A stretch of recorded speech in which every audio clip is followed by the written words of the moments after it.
on Thursday. Let's hear now from the boss. Arne Slot is speaking with Sky Sports. Arne, a very dramatic finish to that game, but overall, how do you assess the performance and the point? In an away game, scoring 2 goals should maybe be enough to win the game, especially if you see that we hardly conceded a chance. Their first chance and only chance in the first half led to a goal. It's not for the first time this season. It's not for the first time this season that we fight so hard that we think we have a win, and in the end we still concede a goal. Incredible strike from them. So yeah, just before that we made an offensive substitution with Federico to win the game, which we thought we did.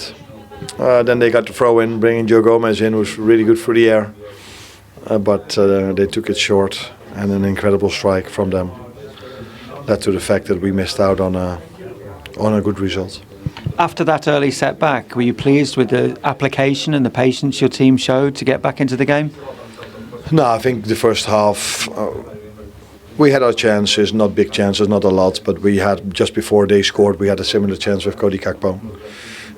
Cody was before that close to a situation, a deflected shot, a few crosses in the box. But yeah, I think in an ideal world we see a Liverpool team that is dominant but can create more chances than we do. But we also know why this is, at least I know why this is.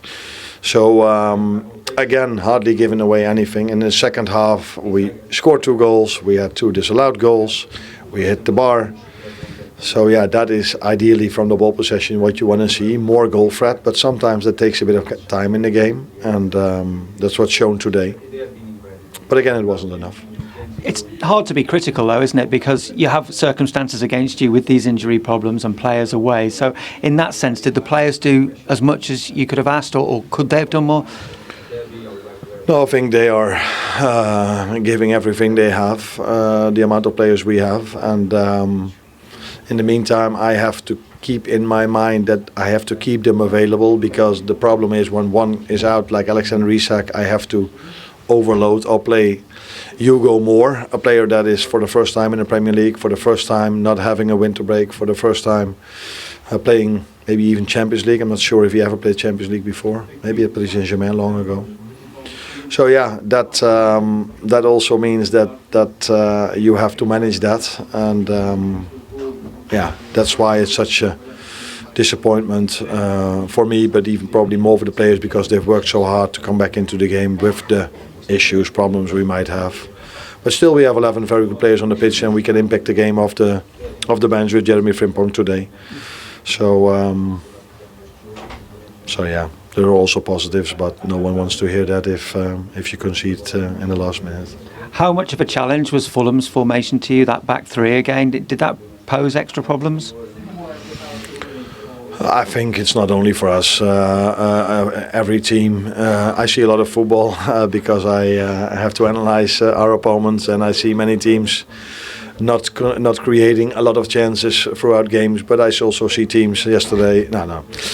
I see teams winning games in the ways I've spoken before against low blocks. What you need for that, and today we scored 2 goals, 2 disallowed goals, like I said. So. It's not perfect, but at least we've created today a few more chances maybe than last week. But we also conceded too. Appreciate your time, thanks. You're welcome.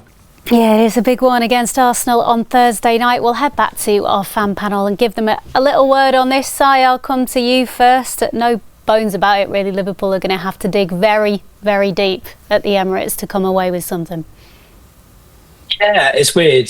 I think you say that, and I think the guys touched on the Real Madrid game earlier this season.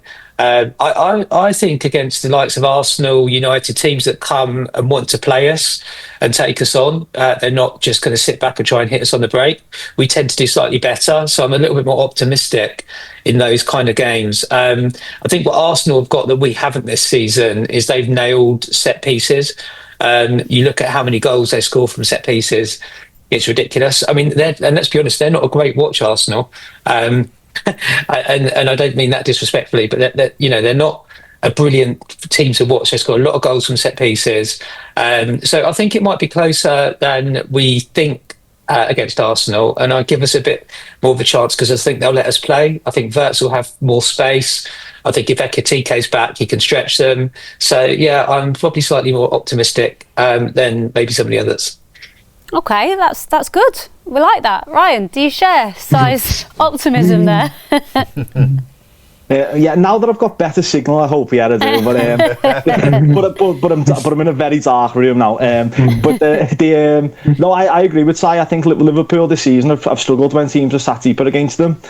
So when they're playing against a sort of a side with a higher reputation and who are going to take the game to Liverpool, I think Liverpool will rise to the occasion. One thing that does worry me about Liverpool against this Arsenal side, especially, is just that first half performance that happened against Fulham cannot happen against Arsenal, because Arsenal is such a physical side that if we put in that sort of tame, a bit limp performance, I think we will get completely overawed by Arsenal. So we need to be the aggression that we shown in the first 15 minutes of that second half when we got our first goal. That needs to be from the first whistle against Arsenal. Otherwise, we will get overawed by them.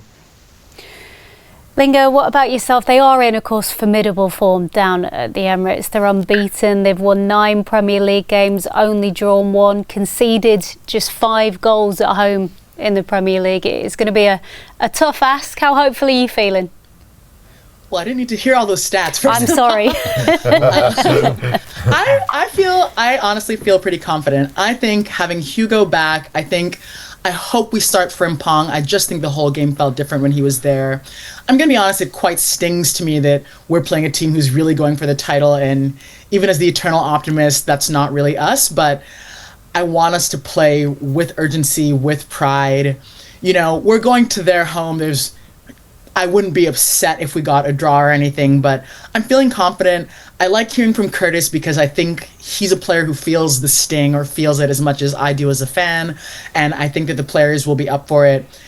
I really hope they are. We'll see after that first half. Okay, we've got quite an optimistic fan panel heading into that game with Arsenal at the Emirates. Yeah, a mixture of positives and still a few negatives to take from today. We roll on to Arsenal. The guys were fairly optimistic there on the fan panel, Jace. I mean, what is Liverpool's best chance of getting something at the Emirates? Listen, individually, Liverpool are extremely talented. There's a lot of quality in that team. It just hasn't clicked yet. That day will come. The more work you do, the more confidence you get, the better relationships are forged. You know what you're doing. It will come in time. The too good of individuals, and for that not to happen, it's just got to come collectively. I never rule Liverpool out of any game. I mean, we did against Real Madrid, and look what happened. And I just think the occasion, the fact that Arsenal will come and play, there's Ekitike I would like back on the pitch because he will stretch them, and that changes the dynamic of the whole team selection, because I think Frimpong comes in, Szoboszlai can play in that 10, Wirtz might get rested. I don't know, it just depends on who's fit and what the team selection is. That will give me more optimism than not. I think believe we can go there and do it. We've had some big results this season. We've beaten Atletico, we've beaten Real Madrid, we've beaten Arsenal as well. We are capable, but we need to take them chances when they come along, and we're going to have to defend well because Arsenal are playing well. Okay, thank you both. A bit of a tough afternoon, but we got through it. That is it from myself, Jason, Neil and Ray as well down in London alongside Matt Smith, and of course our fan panel as well for joining us on the big screen. Thanks to you guys as well. Neil here is back on Monday 6 o'clock with the Premier League review show, and do not forget as well, Matchday Live returns on Thursday. As we are talking about just then, we'll build up to Liverpool taking on Arsenal at the Emirates. It's an 8 o'clock kickoff. Will be on air with all the latest team news when that breaks at 6:45. So 2-2 today. It ends at Craven Cottage. Not the results or maybe the performance we were hoping for, certainly in the first half, but the Reds now unbeaten in 9 as they head down to the Emirates. We go again on Thursday. See you then. Bye bye for now.